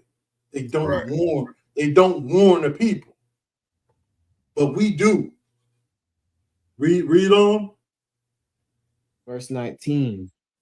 Yet if thou warn the wicked, and he turn not from his wickedness. Okay. Nor okay, hold on. So we go out, we hold camp, and we warn the people. Sometimes we are able to bring brothers and sisters into the truth, you know, by our teaching, by our speaking. Sometimes we're not. Okay, so what happens if? Okay, so it says read verse 19. Yet if thou warn the wicked, if he turn not. Okay, and they turn not from. Go ahead. From his wickedness. nor from his wicked way. Uh-huh. He shall die in his iniquity. Okay, read on. But thou hast delivered thy soul. But we have delivered our soul because we did our part. We obeyed the Most High. We did what the Most High told us to do, is to warn the people. Oh, that's all we can do is go out and teach and warn you of the destruction, these missiles that's coming over here. How time is running out, and it's up to you to listen, to obey the truth, and repent and follow the Most High. So our hands are clean. Long as we obey as priests and prophets of the Lord, long as we obey the Most High and do what the Most High say, go out and warn the sheep. You know, if you don't listen to what we're saying, if you don't obey this truth, then that's on you. The most High is not gonna hold us accountable. And if something happens to you after we warn you, you know, you decided not to listen, the blood is not on our hands. Yeah, right. That's heavy right there, because like you say, we go out and we warn our people, man, and that's what we know that we're supposed to do for the Lord. And we can say something as, you know, simple as, hey man, you know, stop eating pork, stop eating shrimp, crab, and lobster. And what do most people say? Well, I just can't do that. I can't do it. Well, that's fine. No sweat. You ain't got to do it, but you have been warned. And it still falls on you, because now you know. You heard it. You might not believe what we say, but you heard it. And you will be held accountable for that. And that's what most Christians do not like, is accountability. You know what I'm saying? Right. Yeah, you telling the truth, Adawan, because we are hard-headed. You know what I'm saying? And confession is good for the soul, Adawan. You know, don't be like me. You know what I'm saying? I had to get shot up, you know, many times before I decided to come into the truth. You know, don't be like me. You know, coming through the man, it shouldn't take all that. Why has got to take all that for our people? The Most High said in the scripture that if he would have made it to where other nations could be saved, and he would have sent the priests and prophets to them, that they would have repented. Right. But our people are the most stiff-necked and stubborn, and I used to be like that, Adawan. You know what I'm saying? I ain't believe fat meat was grease. Right. You gotta show me. You know what I'm saying? But I'm telling y'all, don't be like me. Right. You know, don't be like I was anyway. You know, hear this truth. You know what I'm saying? And repent of your sins and come into this truth. You know, for the betterment, for your own good, for your own good. You understand? Because you know, something bad can happen to you, and the Most High will remove His mercy from over you. You understand? He will. It is a such thing as write you off. You know, write you off. You know, I've been trying to get you to do this and that, and you know, to the point to where my patience has run thin. You know, you can run, the Most High patience can run thin of you to where he will write you off. You understand? You know, and allow something bad to happen to you. You understand? And that's what we're trying to prevent. That's what you don't want. That's what we don't want. You know. So don't be people. Don't be hard-headed. You understand? Is that it, young warrior?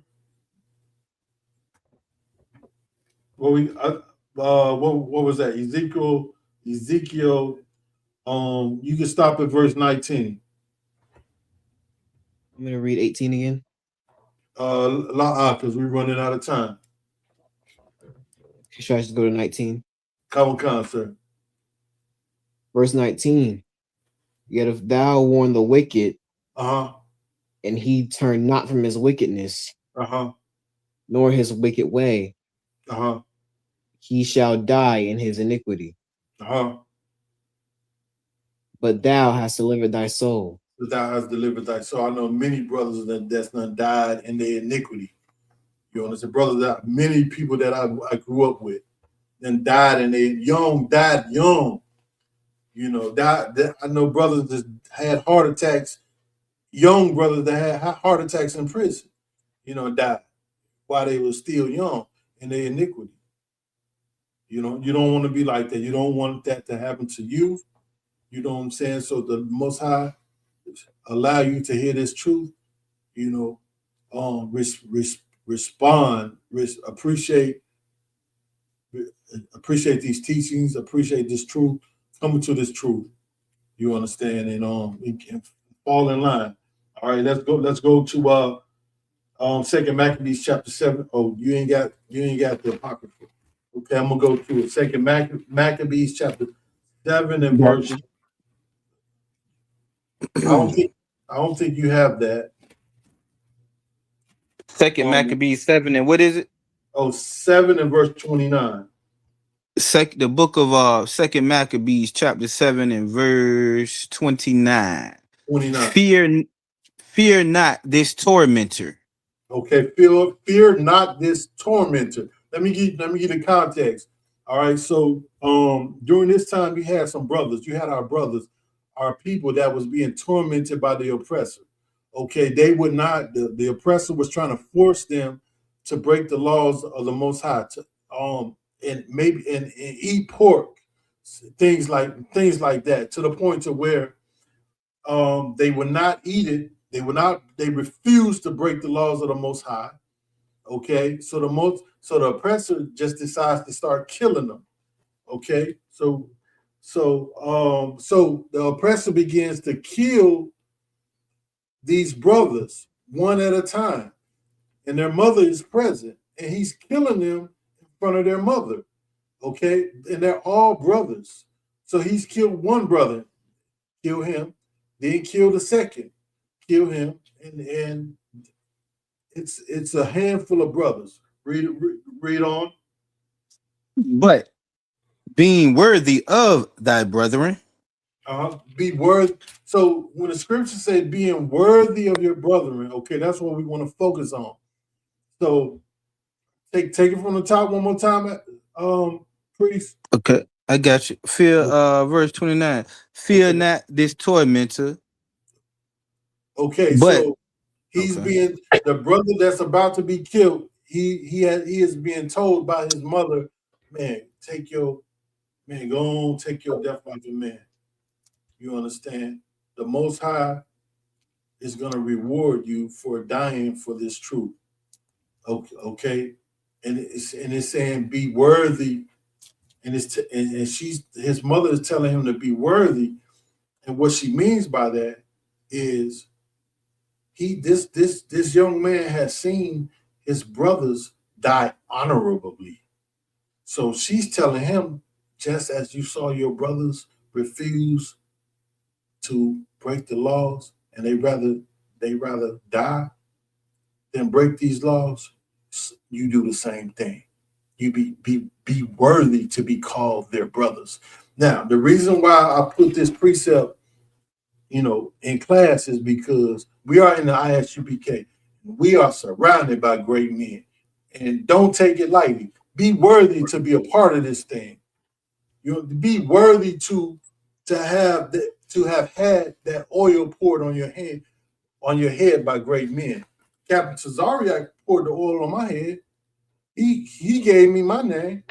You understand? Do I ever want to let him down? Do I ever want to make him feel like I never should have? That was no, never, ever.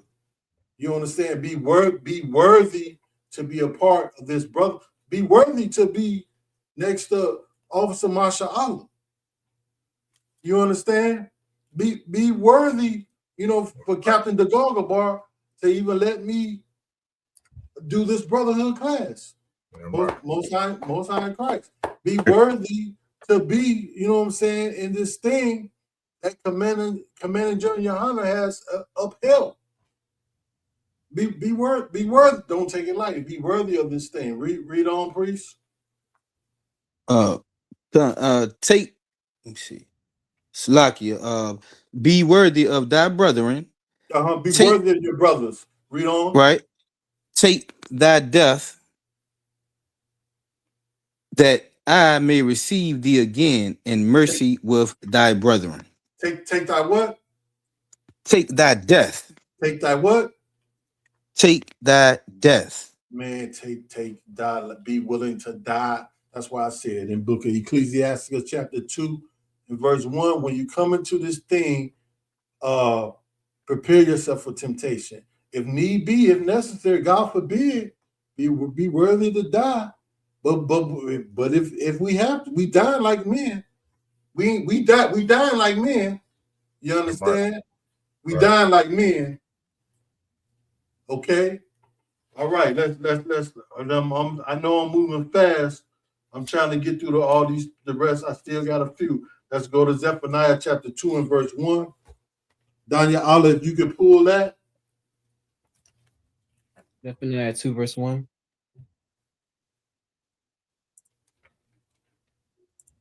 Come. Up. Salakia. This is the book of Zephaniah, chapter 2, verse 1. Hold up. And priest, can you pull Romans chapter 13 and verse 9? We're gonna go there after Zephaniah. Gotcha. You said what was that? Romans Chapter 13 and verse 9. 13 and 9. Okay, I got you. Danya Allah, let's read Zephaniah chapter 2. The book of Zephaniah, chapter 2, verse 1. Gather yourselves together. Gather yourselves. We have to gather together. Two are better than one. How beautiful it is for brothers to dwell together in unity. All the precepts flow together. You know what I'm saying? The scriptures say, gather yourself. Gather ourselves together. Read on. Yea, gather together. O nation not desired. O nation not desired. You know, we are frowned upon by the heathen, by the nations. You understand? They killed our young brother out there. What was that? North Carolina, South Carolina? Yeah, South Carolina. At the gas station. You know what I'm saying? You know, how many of us, they killed our sister Natasha Hardings. If I'm saying her name right, you know, if I'm not, forgive me. But that's the young sister we talked about, and we talked about her in class. Natasha Hardings, the Chinese woman, shot her down over. Was it what was it, over some sunflower seeds? It was Harlings, Natasha Harlings, over some orange juice. Salaki, I don't want. No, you good to go. You good. Y'all forgive me. Natasha Harling. How you pronounce her name? Harlings. It's Harlings, yeah. Okay. Harlings, you know, young, 14, 15. I don't believe no older than 16. You know, but point being, we see these things constantly. What makes, and they think it's okay to murder us, but obviously they feel like they know there's not going to be a repercussion. They know, they feel like they're not going to be held accountable. You know, Trayvon Martin, you know, basically the same scenario, going to the corner store, going to the convenience store to pick up some snacks. You know, I think he had some Skittles, you know, and, you know, he was unalive by, you know, the oppressor. So we are that nation that's undesired. So like Adawan, you want to go ahead and jump in? So like if I could, man, and you know, this for the people out there listening, man. Ain't you tired of our kids dying over snacks? I mean, these are snacks that we talking about. Skittles, orange juice, water. Yeah. Don't you think we should listen to these scriptures and gather ourselves together and understand that we are the nation that's not desired? Our kids are getting brutally murdered in these streets, man. This is modern day lynching, what they're doing to our people, and they're getting away with it. And getting away with it. You understand? They're getting away with it. That brother that got unalived at that grocery store in South Carolina, why not one high value man or celebrity buy that convenience store and get that Chinese heathen out of our neighborhood? Why couldn't they come together, gather together, and do something powerful like that? And maybe that would set a trend for everybody else to say, you know what? Let's start to take our neighborhoods back. Let's start to gather together. Because we shouldn't, our children's lives should not be dumbed down to a goddamn candy bar, man. That's right. To a goddamn pack of now later, some Skittles. Ain't y'all tired of this, man? You know what I'm saying? It's a lot, y'all. Go ahead, keep writing. Man, out of wine, I'm telling you, it's so heartbreaking, that, and that somebody, because we would not do their children like that someone can do that. I mean, I done been in many experiences to where I had to cut my losses. Chalk it up as a loss. There's somebody, I'm not finna kill nobody over no Snapple. You a bottle of Snapple out of one? Right. I'm not finna kill nobody over, I'm not finna kill a child over a Pepsi. And we got laws that tell you if somebody is stealing because they're hungry, how to deal. They stealing because they're in a impoverished condition. Right. And yet you still can't have mercy on them. You know what I'm saying? It's bad. We allow you to come into after all the millions and thousands of dollars you done made off of us in our community. You know what I'm saying? You on top. You have no mercy. You have no mercy. Look, if I could, this is the ironic thing about that whole situation that happened, right? So this Chinese brother, this Chinese ain't no brother, this Chinese heathen moved into our neighborhood, and we spending all our money at this grocery store. When he unalived the brother, he went and hired one of the best black lawyers he could to get him off. Yeah, from our black dollar. Mm-hmm. Our own people didn't know enough to gather together, and that black man should have never took that job. That's to help that heathen get off. That's how destroyed we are as a people, man. Right. This heathen came into our neighborhood and used our dollar to unalive our little young brother and get off by our own people, man. That's crazy things. A lot. Yeah, some of us, our people, it's sad to say, will do anything for the dollar, and I guess they want to talk like we were out of one. That all money ain't good money. You understand? And if that's if we talk about canceling people, he should be canceled. For representing child. Damn right, brother. Damn right. Man, let's read Romans chapter 13 and verse 9. You got Romans chapter 13, verse 9. For this thou shalt not commit adultery. No, Romans chapter 13 and verse 9. Romans chapter 13 and verse 9. Okay, read. Yeah. For this thou shalt not commit adultery. Thou shalt not kill. Thou shalt not steal. Okay. Thou shalt not bear false witness. Okay. Thou shalt not covet. Right. And if there be any other commandment, it is briefly comprehended in this saying, namely, thou shalt love thy neighbor as thyself. Okay. All right. So, man, this is a heavy precept. Okay. Read that. Read that again. Read that again. For this, Romans chapter 13, verse 9. For this, thou shalt not commit adultery. Read. Thou shalt not kill. Okay. Thou shalt not steal. Okay. Thou shalt not bear false witness. All these, telling you how to conduct yourself. All these precepts, all these commandments telling you how to conduct yourself with one another, with your brother. Thou shalt not commit adultery. We went over not sitting with another man's wife. Okay. Thou shalt not kill. Okay.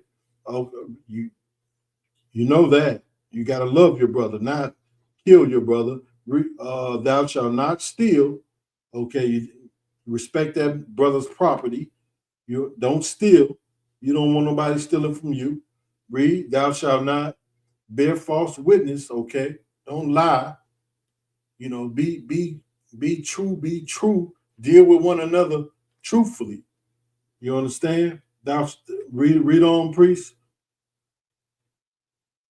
Oh, come. There shall not covet. Okay. And if there be any other commandment, it is briefly comprehended in this saying. Okay. So, thou shalt not covet. Don't be don't be envious. You hate to don't hate to see another brother doing better than you. Congratulate that brother. You should be glad when to see your people doing well. And read on verse 10. Verse 10. Love worketh no ill to his neighbor. Right? Therefore, Love worketh no ill to his neighbor. Love worketh no ill to your brother. If you love your brother, because your neighbor is your brother, I'm bringing that out too. I'm gonna bring some precepts out to prove that love worketh no ill to your brother. You don't wish ill upon your brother. You don't wish right. bad things. You don't want, bad things, curses upon your brother. Okay, that's not love. Love worketh no ill thing, you know, towards his neighbor. Read. Therefore, love is the fulfilling of the law. Love is the what? Fulfilling of the law. Okay, love, if you do the law, if you strive to do the law, okay, in a manner that is pleasing to the Most High, you don't have to worry about offending your brother. Okay, I'm gonna say that again. If you strive to keep the law, statutes, and commandments to the utmost, okay,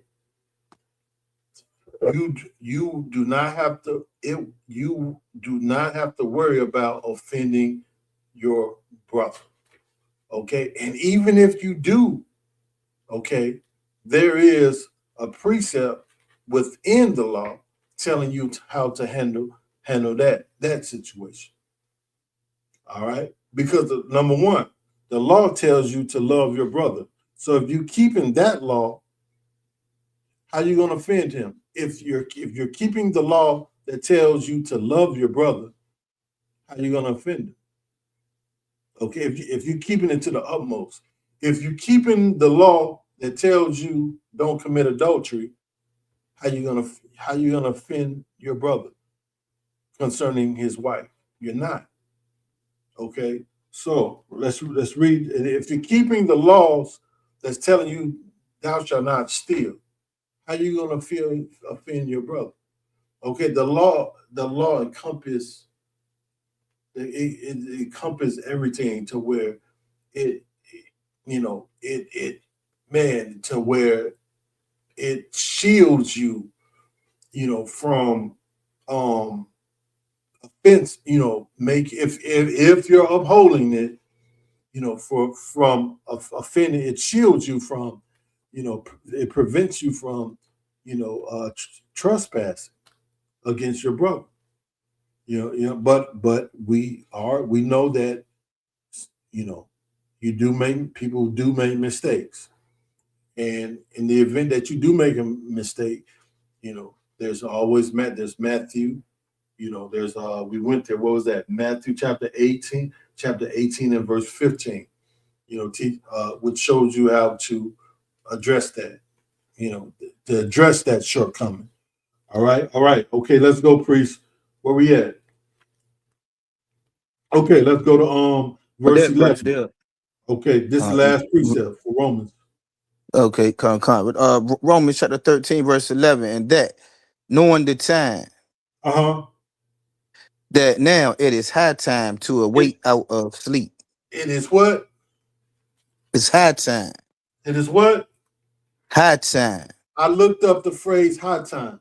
The phrase high time means the time for, it means the opportunist time for action.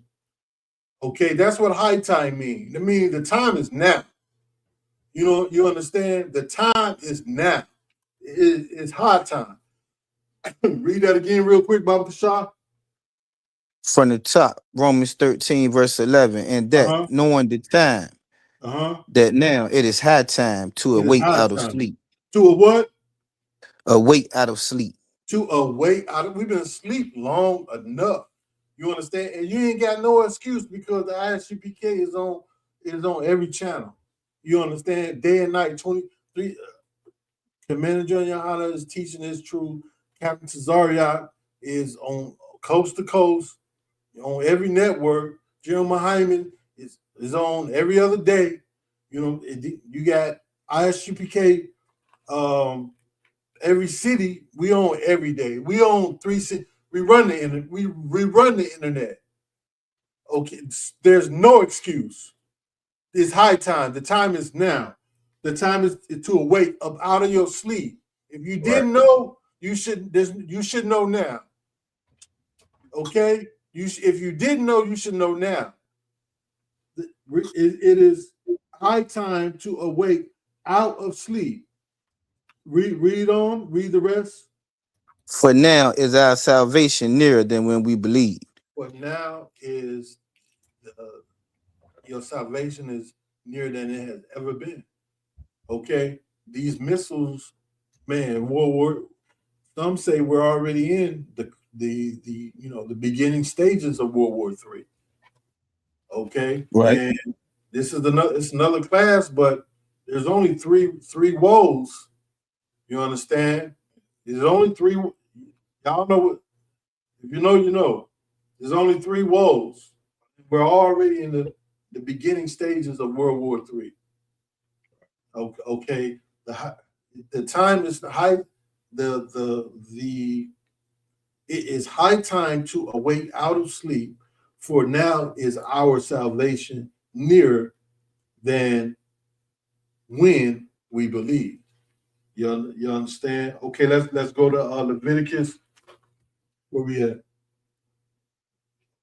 Let's go to Leviticus chapter. I may have to do a part 2 out of one. Do your thing, yeah. I can do a part 2. Okay. This topic never get old right here. You know what I'm saying? It's a lot. Man. Okay, let's go to Leviticus real quick. Let's go to Leviticus. Okay, Leviticus chapter 19 and verse 17. Okay, for some that say, well, your neighbor, that can mean anybody, because I know that's what you were taught. Many of us were taught that in the church. Love thy neighbor.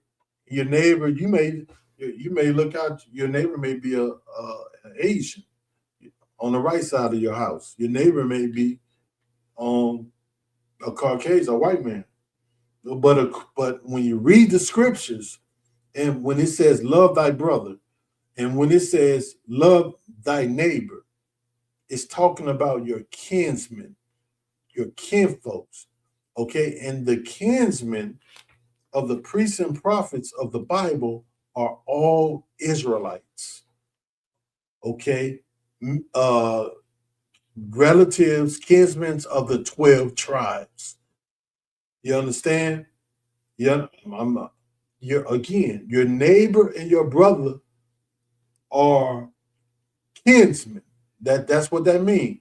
It don't mean someone of another nation. It means an Israelite. Read it, and I'm gonna bring out these precepts. I'm gonna show you. Read that in Leviticus chapter 19 and verse 17. Stay with me. It's lucky. Was the trooper able to get it? I ain't catch his name. Okay. Danya, But I could get it. I could get it. I got it. Like I got it for But you. is it okay? Leviticus chapter 19 and verse 17. This is the book of Leviticus, chapter 19, verse 17. Thou shalt not hate thy brother in thine heart. Thou shalt not hate thy brother in thy heart. Okay, read. Thou shalt in any wise rebuke thy neighbor. Okay, so the word neighbor and neighbor and brother is used simultaneously. Thou shalt read it from the top real quick, Baba Kasha. Thou shalt not hate thy brother in thine heart. You don't hate your brother in your heart. Read. Thou shalt in any wise rebuke thy neighbor. And rebuke your neighbor if you see him doing wrong. If you see trespass against you. That's Matthew chapter 18 and verse 15. Okay? These are pronouns, neighbor, and then the word brother in the same sentence because they're one and the same. Read. Not suffer sin upon him. And don't suffer. Tell that brother if you see him going astray, let him know, warn him, like we went over earlier, so he don't go astray, so he don't die in his iniquity.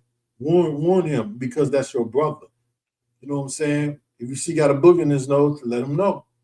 That's your brother. If you love somebody, why would you let them, you know what I'm saying, embarrass themselves? Why would you let them carry on like that?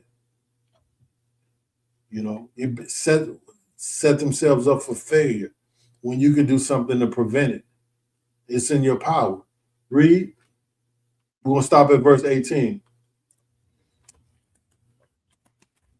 Thou shalt not avenge, nor bear any grudge against the children of thy people. The children of your what? Of thy people. The children of your people are your brothers and your neighbors. Okay? Right there, Leviticus chapter 19, verses 17 and 18. Officer, priest and prophet, officer, Napash Rahab, you can't let your brother walk around with no booger. That's right. You can't let your sister either out of wine. You understand? So, okay, let's go to Romans chapter 9 and verse 3. Okay, got some more precepts to let you know who your brothers are in case that wasn't enough. You understand? Because I know you've been taught that anybody can be your neighbor, and not in the Bible. This book was written by Israelites and for Israelites. You understand? That's what you got to understand. This book was written by Israelites for Israelites. Okay, Romans chapter 9 and verse 3. Okay, I got that for you. Okay, let's read. This is Paul, if I'm not mistaken. This is the book of Romans, chapter 9, verse 3. Okay. For I could wish that myself were cursed from Christ for my brethren. For who? For my brethren. So Paul says I wish that myself was a curse from Christ for my brother. Meaning, I'm willing to sacrifice myself for the sake of my brethren, for the sake of my kinsmen. Read. My kinsman according to the flesh. No, according to the spirit.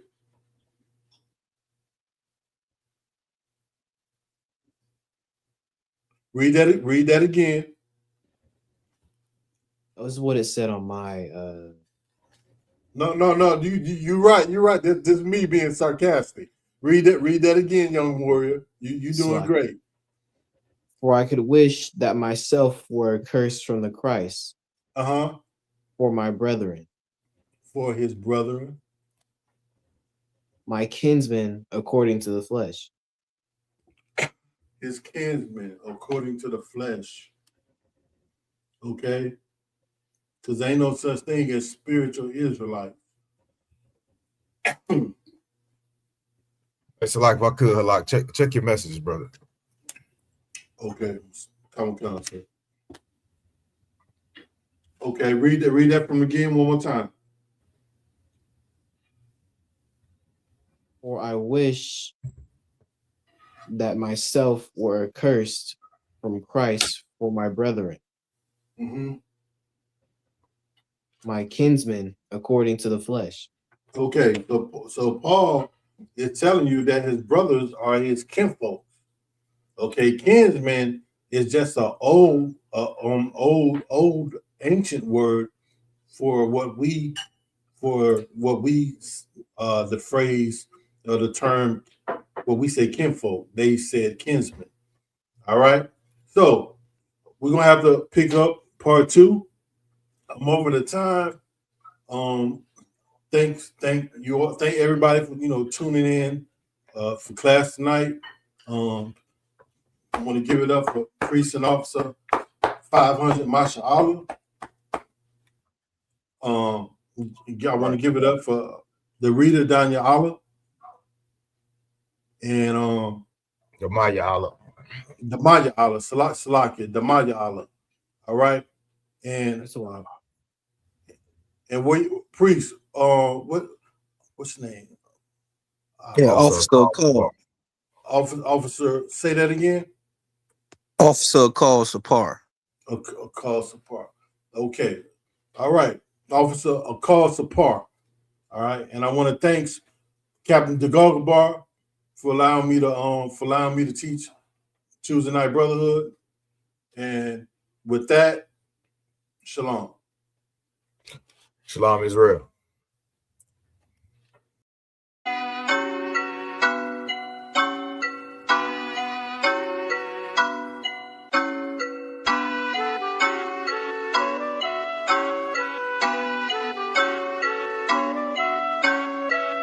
Preaching prophet of the Lord, gotta teach his people, exposing all the lies with the truth. Now they can see the evil, we the lost children of the Lord.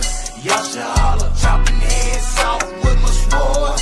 Holy Bible, one west, one west, one west, one west, one west, till they bury me.